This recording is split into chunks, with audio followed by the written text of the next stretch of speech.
Knee replacement surgery कितनी safe है? ये एक बहुत ही कॉमनली पूछा जाने वाला सवाल है।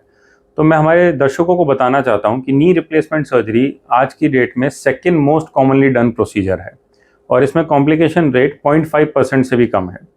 इसका कारण ये है कि जब भी कोई पेशेंट हमारे पास नी रिप्लेसमेंट सर्जरी के लिए आता है तो हम ऐसे नहीं डिसाइड करते कि आप आज आ जाओ और कल सर्जरी कर देंगे।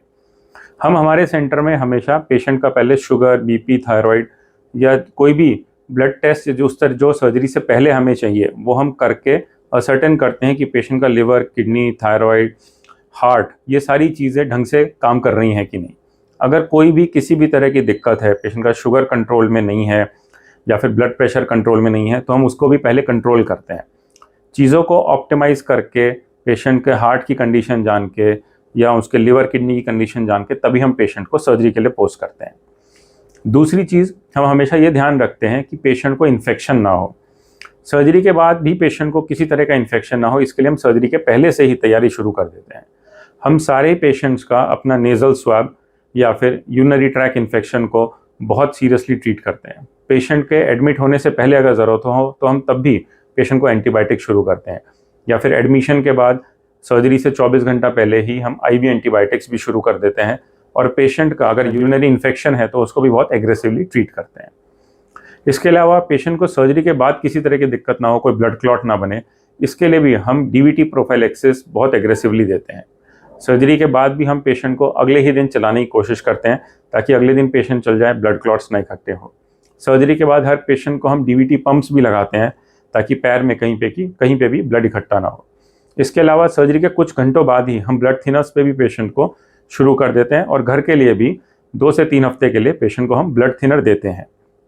हम कोशिश ये करते हैं हमारे किसी भी पेशेंट को किसी भी तरह की दिक्कत ना हो, इसलिए सीनियर एनेस्थेटिस्ट जो कि एक्सपर्ट हैं इस तरह की सर्जरीज में, उन्हीं को हम सीनियर एनेस्थेटिस्ट को ही सर्जरी के दौरान रखते हैं।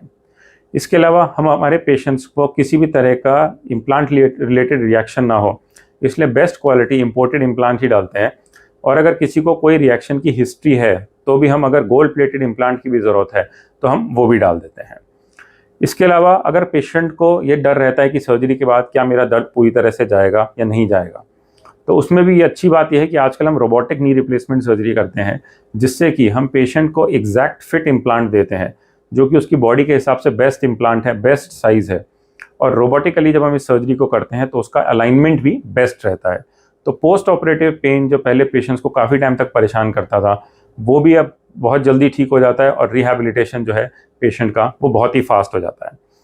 इसके सिवा अगर पेशेंट को ये डर रहता है कि ब्लड लॉस बहुत होगा सर्जरी में, तो आजकल ऐसा भी नहीं होता।